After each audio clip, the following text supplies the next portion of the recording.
Welcome to information for you. मेरी तरफ से आप सबको अस्सलाम वालेकुम। दोस्तों, ये मनाजिर हैं इस्लामाबाद की मशहूर स्वीट्स चेन क्रस्टीज डोनट्स के। लेकिन ये इतने सारे लोग इस जगह जमा क्यों हुए हैं? आखिर ऐसी क्या वजह है कि क्रस्टीज डोनट्स न सिर्फ इस्लामाबाद बल्कि पूरे मुल्क में मशहूर हो गए हैं? आखिर ये डोनट शॉप किस कंट्रोवर्सी का हिस्सा रही है? आखिरकार इस डोनट शॉप से मुंसलिक वीडियो हकीकतन कितनी पुरानी है? वीडियो में नजर आने वाला लड़का कौन है और इस वक्त कहाँ है? आइए जानते हैं इन सभी सवालात के जवाबात आज की इस वीडियो में।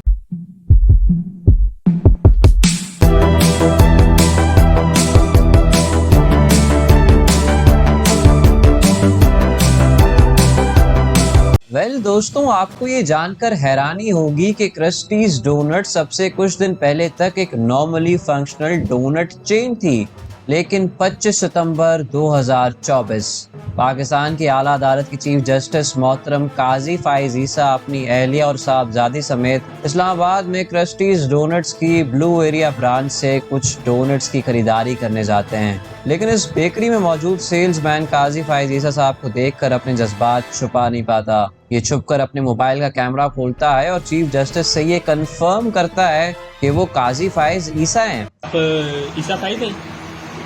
आप ईसा फाइज हैं? एक बार तस्दीक हो जाने पर ये सेल्समैन कुछ बहुत ही डेयरिंग करता है। ये अपना कैमरा उठाता है और काजी फाइज ईसा साहब पर 3 बार लानत भेजता है।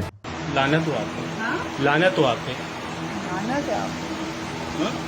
लानत हो आप पे। मैंने इसी दौरान चीफ जस्टिस साहब की साहबजादी सहर ईसा इस सेल्समैन को वीडियो रिकॉर्ड करते हुए पकड़ लेती हैं और यूं इस सेल्समैन को कैमरा बंद करना पड़ जाता है। लेकिन फिर भी इस सेल्समैन की हिम्मत देखें कि ये मुल्क के चीफ जस्टिस को मुंह पर लानत देने के बाद भी उसी शॉप में खड़ा रहता है और जस्टिस काजी फाइज ईसा, उनकी साहबजादी या उनकी अहलिया में से कोई एक भी इस शख्स से ये वीडियो डिलीट करवाने में कामयाब नहीं होता। उल्टा ये वीडियो तो सोशल मीडिया पर वायरल कर दी जाती है। यूं शुरुआत होती है इस कंट्रोवर्सी की, जिसके बाद अवाम की एक बहुत बड़ी तादाद रुख करती है इस क्रस्टीज डोनट्स नामी बेकरी का, जिसकी सेल में इस वक्त होशरुबा इजाफा देखने को मिल रहा है और डोनट्स कम और खरीदार ज्यादा होने की सूरत हाल पैदा हो चुकी है। लेकिन दोस्तों, उसूली तौर पर अगर देखा जाए तो सेल्समैन की तरफ से इस्तेमाल की गई जुबान कहीं से भी मुनासिब नहीं और इसकी ये हरकत काफी गैर इखलाकी है।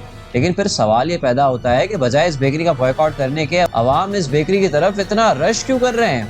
दोस्तों, अगर आपने मेरी ये वीडियो देखी हो तो मैंने इसमें बता दिया था कि साल 2024 इस बात का फैसला कर लेगा कि चीफ जस्टिस काजी फाइज ईसा को अवाम की तरफ से किन अल्फाज में याद रखा जाएगा। कुरान की आयत है, वतु इज्जु मंतशा वतु जिल्लु मंतशा, यानी इज्जत जिल्लत अल्लाह के हाथ में है। लेकिन अल्लाह की तरफ से खुद को इज्जत अता करवाने के लिए इंसान को खुद भी ऐसे काम करने चाहिए जो कि किसी को भी इसकी जिल्लत करने पर आमादा ना करें, ना कि ऐसे काम करने चाहिए कि आपकी जिल्लत का सबब बनने वाला एक नेशनल हीरो बन जाए। लेकिन दोस्तों, फिर सवाल पैदा होता है कि आखिर चीफ जस्टिस काजी फाइज ईसा ने ऐसा क्या किया है कि अवाम में इनके लिए इतनी नफरत पाई जा रही है। दोस्तों, चीफ जस्टिस काजी फाइज ईसा अपने मनसब पर 17 सितंबर 2023 को फाइज हुए। इससे पहले भी इनका बतौर जज कैरियर काफी मुतनाज़ा रहा, लेकिन उस पर डिटेल में बात करना मैं जरूरी नहीं समझूंगा। चीफ जस्टिस काजी फाइज ईसा के दौर में कई ऐसे काम हो चुके हैं जिनका उन्होंने नोटिस नहीं लिया।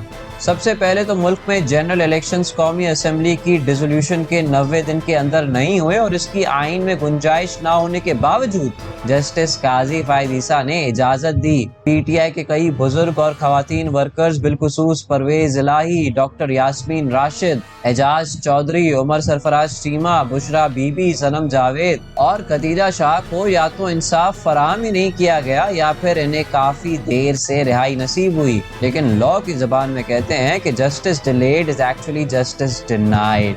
काजी साहब ने इन समेत तमाम हजारों पीटीआई के वर्कर्स की रिहाई को मुमकिन बनाने के लिए ठोस इकदाम नहीं किए। इसके अलावा कई लोगों को इन्हीं के दौर में घरों से उठाकर गायब किया गया। पुलिस की तरफ से चादर और चार दीवारी के तकद्दुस को बुरी तरह से पामाल किया गया, लेकिन काजी साहब ने कोई खास एक्शन नहीं लिया। दोस्तों, पाकिस्तान में 1970 के इलेक्शंस के बाद किसी भी इलेक्शन में लेवल प्लेइंग फील्ड देखने को नहीं मिली है।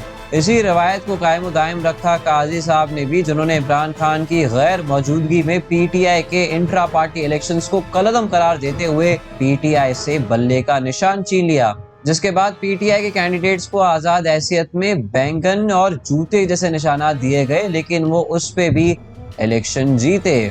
और अब जहां बात इलेक्शंस की छिड़ी गई है, तो आप सबके इल्म में है कि 8 फरवरी के इलेक्शंस मुल्क के सबसे फ्रॉड इलेक्शंस थे, जिसमें खुलेआम धांधली की गई और अवाम के टैक्स के पैसों को इलेक्शन इंतजामात में उड़ाया गया, जबकि नतीजा तो एक पार्टी के खिलाफ ही लाया जाना था। लेकिन काजी साहब इस पर भी खामोश रहे और उल्टा आज भी पीटीआई की सीट्स कम की जा रही हैं। पीटीआई की तरफ से इन इलेक्शंस पर दायर की गई पिटीशन की तारीख भी आज तक मुकर्रर नहीं हुई। इमरान खान इस वक्त किसी भी केस की सजा नहीं काट रहे हैं, लेकिन फिर भी जस्टिस काजी फायज ईसा इनकी रिहाई को मुमकिन बनाने के लिए कोई खास इकदाम नहीं कर रहे, अनलाइक जस्टिस बंदयाल, जिन्होंने इमरान खान की रिहाई मुमकिन बनाई थी। ऐसे में इमरान खान के हाल ही में आए हुए बयान में वो काजी फायज ईसा को लंदन प्लान का हिस्सा करार दे चुके हैं और काजी साहब के कौम के साथ फ्रॉड करने का दावा कर चुके हैं। अब दोस्तों, इन सारी चीजों की वजह से काजी साहब के लिए पब्लिक में एक हेट एलिमेंट पाया जाता है, जिसका सबसे पहले इस सेल्समैन और फिर तमाम क्रस्टीज डोनट्स बेकरी के इस वाक़े के बाद आने वाले कस्टमर्स ने खुलकर इजहार किया। अगर बात करें इस वाक़े के बाद पेश आने वाले वाक़यात की, तो सहाफ़ी मंसूर अली खान ने इस मामले में काफी अंदर के इंकशाफात किए हैं। इनके मुताबिक इस वीडियो में सुने जा रहे लड़के का नाम अवैस है और इसकी उम्र 18 से 20 साल है। ये लड़का इस वक्त अंडरग्राउंड है और किसी से राब्ते में नहीं। इस वाक़े के पेश आने के फौरन बाद ही इस लड़के के भाई को पुलिस की तरफ से हिरासत में लिया गया था और इनके भाई का करंट स्टेटस भी किसी को मालूम नहीं। मंसूर अली खान के मुताबिक अवैस का ताल्लुक किसी सियासी जमात से नहीं और ये एक आम सिविलियन है। तो दोस्तों, आपके इस सब पर क्या ख्यालात हैं, मुझे कमेंट सेक्शन में ज़रूर बताएं, क्योंकि आपकी राय हमारे लिए सबसे अहम है। और दोस्तों, यहीं पर आज की इस वीडियो का इख्तिताम होता है। मिलूंगा आपसे किसी नेक्स्ट अच्छी वीडियो में, तब तक के लिए अल्लाह हाफिज।